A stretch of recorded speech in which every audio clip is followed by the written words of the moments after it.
It's called the Taupo Volcanic Zone, after Lake Taupo that lies at its centre.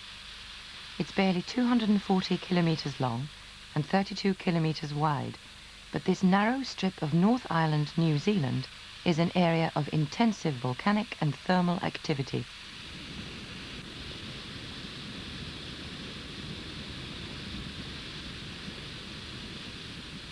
Although there are only a few active volcanoes, all the way along the Taupo zone, the hot underlayers seek and find outlets at the surface.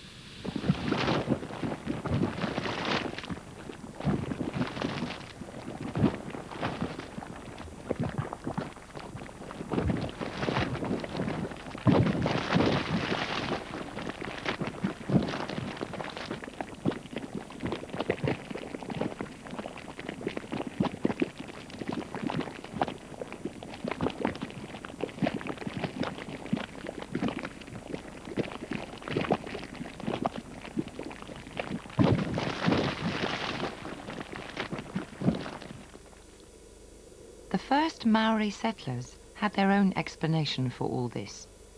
An early high priest was exploring the volcanic peaks and thermal lakes of Tongariro to claim the land for his tribe.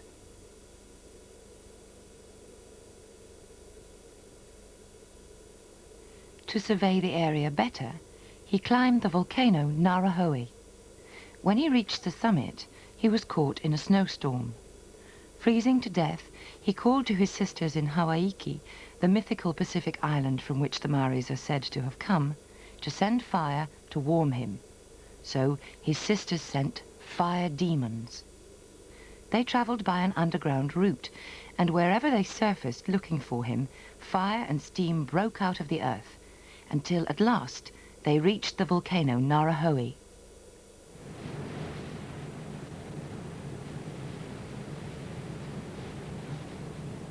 The first point at which the fire demons surfaced in their search lay 48 kilometres off the northeast coast.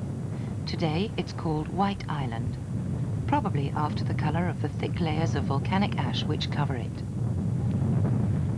White Island is one of the zone's most active volcanoes. Maori legends might account for this by explaining that the fire the demons carried was at its hottest at their first stopping point. But there is a scientific explanation for all this volcanism. It's known as subduction. Subduction is where one of the Earth's moving plates sinks beneath its neighbour. Here, the Pacific plate is overridden by the Indian-Australian plate. Subduction zones produce earthquakes and thermal activity of all sorts. The Pacific plate starts to submerge beneath the Taupo volcanic zone. Volcanoes have been active in the Taupo zone for at least 1 million years. Along the line White Island, Rotorua, Tarawera, Waimangu, Waiutapu, Taupo and Tongariro, which includes the High Priest's volcano Narahoe.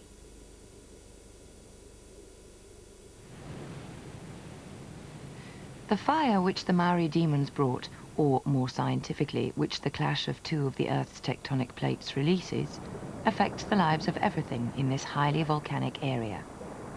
The thermal zone begins at White Island.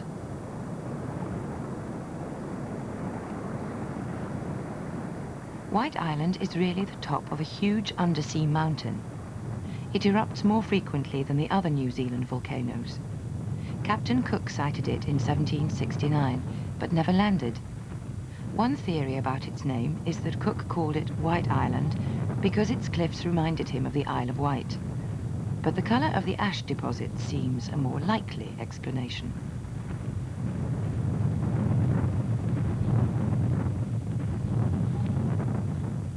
The Maoris knew all about White Island long before Cook officially put it on the map. They raided the seabird colonies there for young and eggs.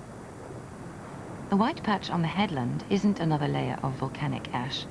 It's the guano deposited by a gannet colony.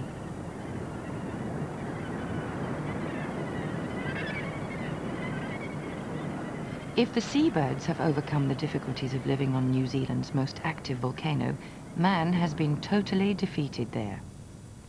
Sulphur mining began in 1885, but was abandoned in 1914 after a crater wall collapsed and buried all 11 workers in a slide of hot mud. Only the factory cat escaped death. Another attempt was made in 1925. That too was abandoned 6 years later as uneconomic. These are the ruins of the 1925 factory.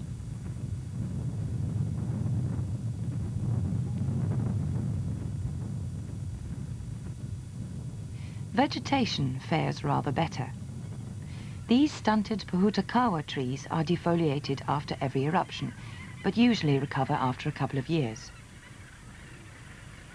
The gannet colony is situated away from the main craters. But as the whole island is only 325 hectares in size, it's not possible to escape the inevitable fumes and steam entirely.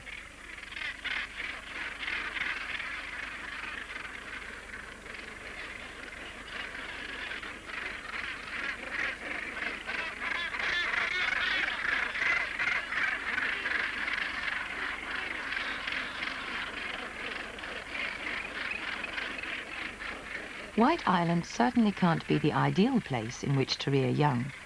At the best of times, the air is heavy with sulfur. Sometimes a white mist hangs over the colony. This is said to be the result of a chemical reaction between ammonia, produced by the gannet's guano, and the hydrochloric acid in the volcanic steam. These are Australian gannets, very similar to the birds found around the coasts of Britain. Up to 10,000 nest on White Island. The whole breeding population of the species is only just over 50,000 pairs, so this colony is a vitally important one.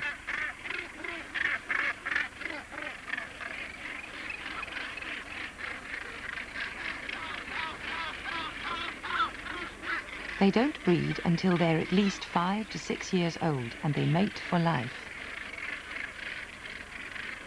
The silver gull is on the lookout for an unguarded egg.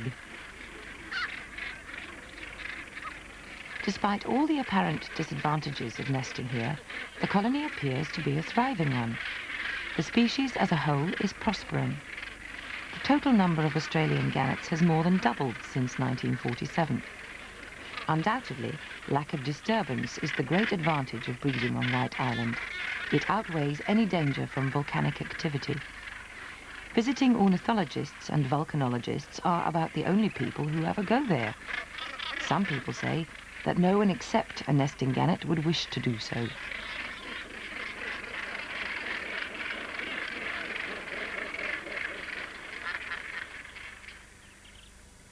When the Maori fire demons reached North Island and started to search for their high priest, one of the first places they looked was Rotorua. There they let loose their underground fire with a vengeance. The city of 52,000 people and the lake that bears the same name lie within a gigantic volcanic depression that collapsed 140,000 years ago following a huge eruption.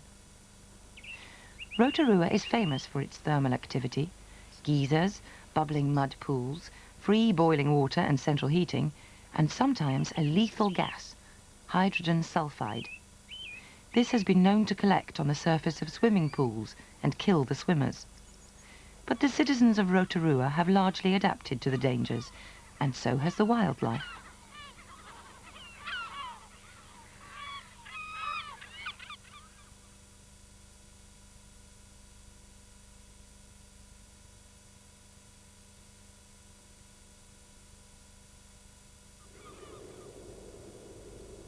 Lake Rotorua was formed in the depression left by those giant eruptions of long ago.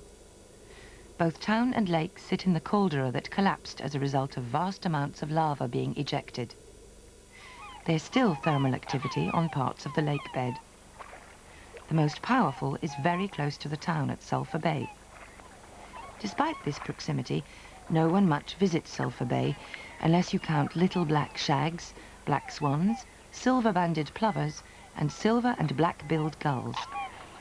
Breeding birds seem to adapt readily to the noxious sulfur. What they want most is to be left alone.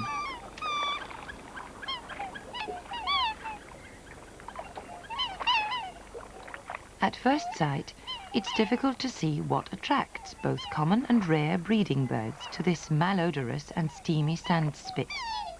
The water around it is extremely acid. There are no water weeds in the immediate vicinity of Sulphur Bay and very little food. The bottom near the thermal springs is covered with fine mud. The quartz sand some distance away has the only abundant insect food, midge larvae. Yet, birds come here to breed.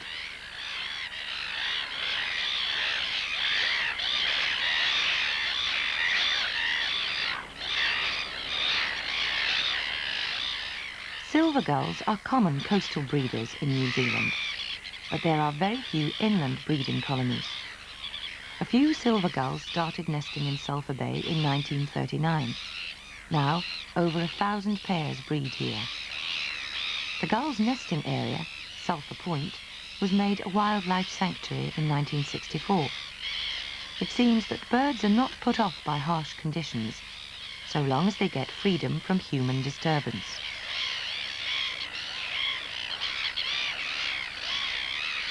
The first eggs are laid in October, usually 2 to a clutch. Silver gull chicks are fledged in about 5 weeks. They leave the colony in late February or early March with the adults to feed and roost with them.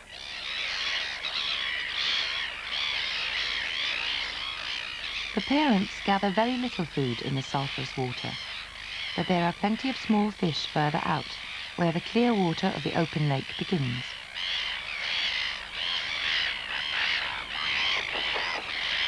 Other water birds, like the paradise shelduck, find food in the sulphur-tainted shallows. 2 grey teal arrive to dabble. A black-winged stilt detects some small edible organisms.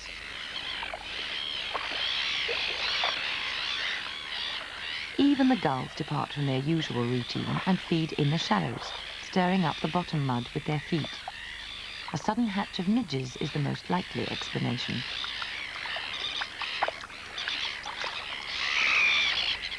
There's a price to be paid for nesting here. The highly acid water eventually eats away the webs of the gulls' feet.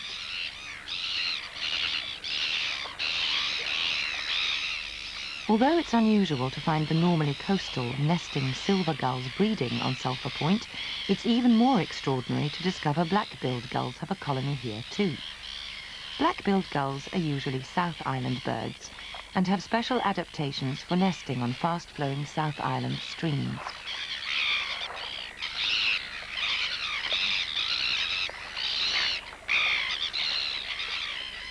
They start nesting 3 weeks earlier than the silver gulls, and they leave the colony 3 weeks earlier too.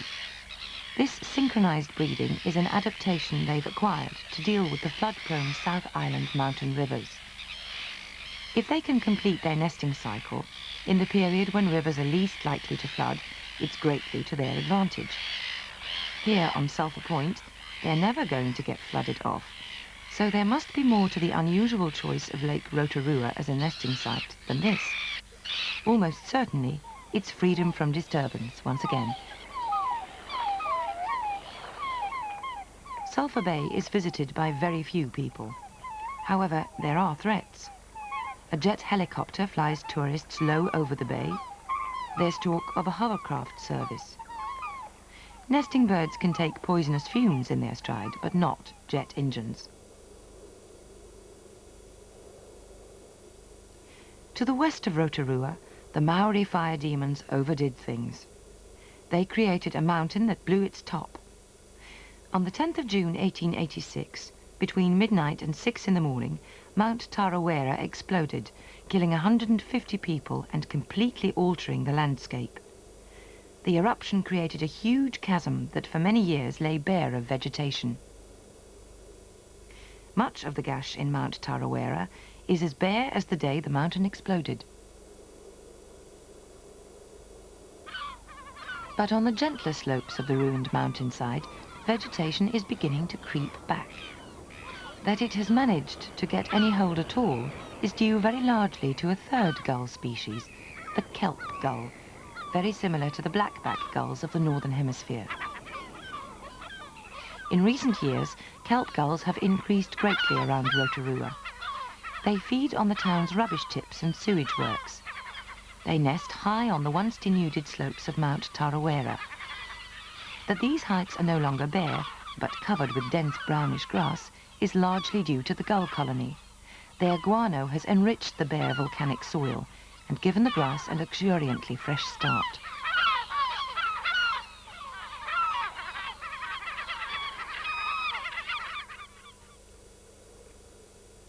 Travelling south between lakes Rotorua and Taupo, the fire demons popped up to check their bearings.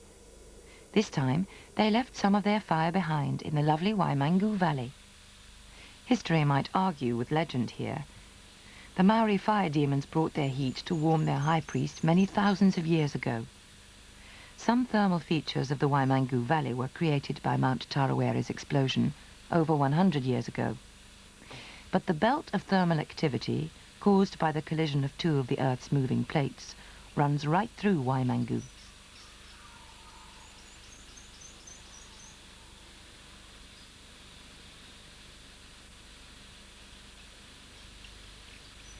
This time, it's the flora, rather than the fauna, that must adapt to the rigorous thermal conditions.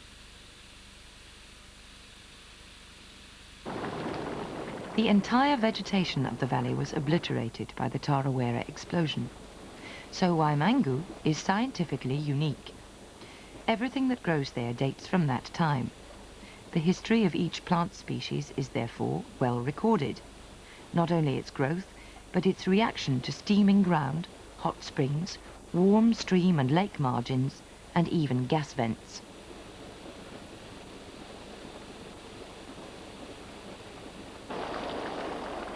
Plants in this geothermal environment have to be shallow-rooted. Go too deep, and the plants are killed by heat in the soil. Waimangu is a prime tourist attraction. You can't disturb plants, as you can upset nesting birds. But you can damage them by the wear and tear of too many feet. It's a matter of striking a balance between the needs of people and the protection of a unique volcanic environment.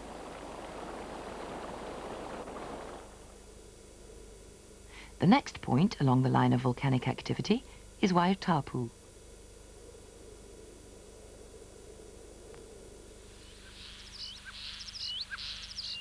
What looks like a harmless sandpit could be something of a death trap. The gases that rise from it are distinctively noxious. Inhaled in small quantities, they produce nausea. Large doses would make anyone who breathed them very sick indeed. Yet this bird shows no ill effects at all. In fact, it even chooses to nest in a hole among the gas vents.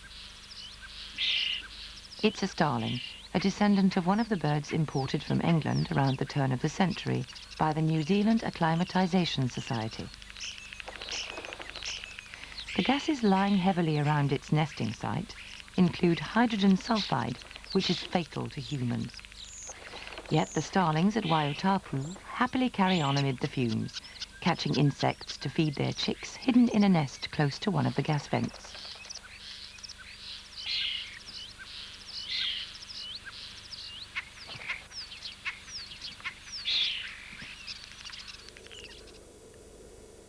At last, the fire demons reached the mountain where their high priest was freezing to death. The warmth they brought not only saved his life, but gave fire to 3 great volcanoes. And there, in the Tongariro volcanic massif, their mission ended. The fire under the North Island of New Zealand runs out at this point. There is no more volcanic action south of the volcano Ruapehu, though this is not to say it will always stay that way. Far below the surface, 2 of the Earth's moving plates continue to meet in conflict. They are the true fire demons. Yet the volcanoes continue to influence the wildlife that lives on and around them, even though the heat has gone out of the situation. Ice-cold streams, like the Manganui at Teau, rush down from the southern slopes of Ruapehu, the highest of the volcanoes. And on those streams lives one of the rarest and most interesting of the creatures the volcanic world of North Island supports, the blue duck. The cool, clear, rushing river is a complete contrast to the sulphurous steaming liquid that passes for water on the other side of the volcanoes. Yet the streams and their wildlife inhabitants owe their presence to those volcanoes too, and to the snow and ice at their summits. The blue duck rivers are born where ice meets fire. It isn't only the blue ducks that benefit. At low levels in spring and summer, these rivers provide nesting places among the exposed pebbles for wading birds, like the pied oystercatcher.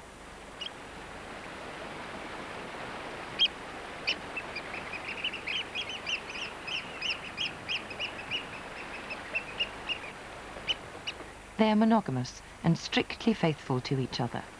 The resident male is driving a rival out of his territory.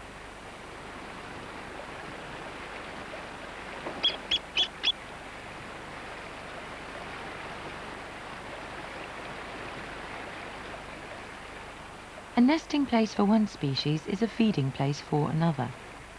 New Zealand pipits feed largely on insects. The falling river leaves many aquatic insects to hatch out in moist patches between the stones. This little wader is a double-banded plover. They nest beside this clear stream, but they're very adaptable. There's a colony of them at Rotorua in Sulphur Bay in the heart of the thermal region. A pair of Antarctic terns. Usually they breed in colonies at the coast, but this pair prefer the isolation of this remote mountain river. The most celebrated resident of these fast-flowing streams, the blue duck, is now a threatened species, and for the usual reason: destruction of habitat. Not that the rivers that flow down from the volcanoes are likely to be polluted, it is just that blue ducks are uniquely specialized feeders. They feed on the insects that live in whitewater rivers. Now, hydroelectric schemes are taming the whitewater in which they thrive. The brood of ducklings is completely at home in the rapids. The blue ducks don't help the situation by requiring a kilometre of river per breeding pair. Moreover, the river has to be an isolated one, where they can pursue their secretive lifestyle. Perhaps because suitable habitat is very limited, the ducklings tend not to disperse far. They stay on the river on which they were reared, making territories even harder to find. From hatching, they're brilliantly adapted to dealing with the rough conditions of their chosen rivers. The chicks have extra-large feet for paddling against the stream and diving for food. The parents are wonderfully protective. Their most distinctive feature, apart from their blue colour, which blends perfectly with the wet rocks, is a large bill. Around its edges are fleshy black flaps that cushion the beak as the duck scrapes food off submerged rocks.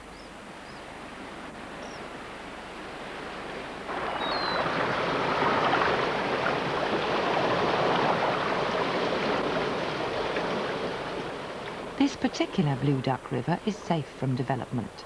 A scheme to dam it for hydroelectric power has been cancelled. But the future of the species is by no means assured on whitewater rivers elsewhere. Cold, clear mountain rivers, boiling mud cauldrons, hot springs and smoking craters. They all owe their presence, according to Maori legend, to the high priest who climbed this volcano and nearly froze to death. Modern man has the more practical explanation for these phenomena. Though he can't control the fire demons, he still has it within his power to protect the environment that they created.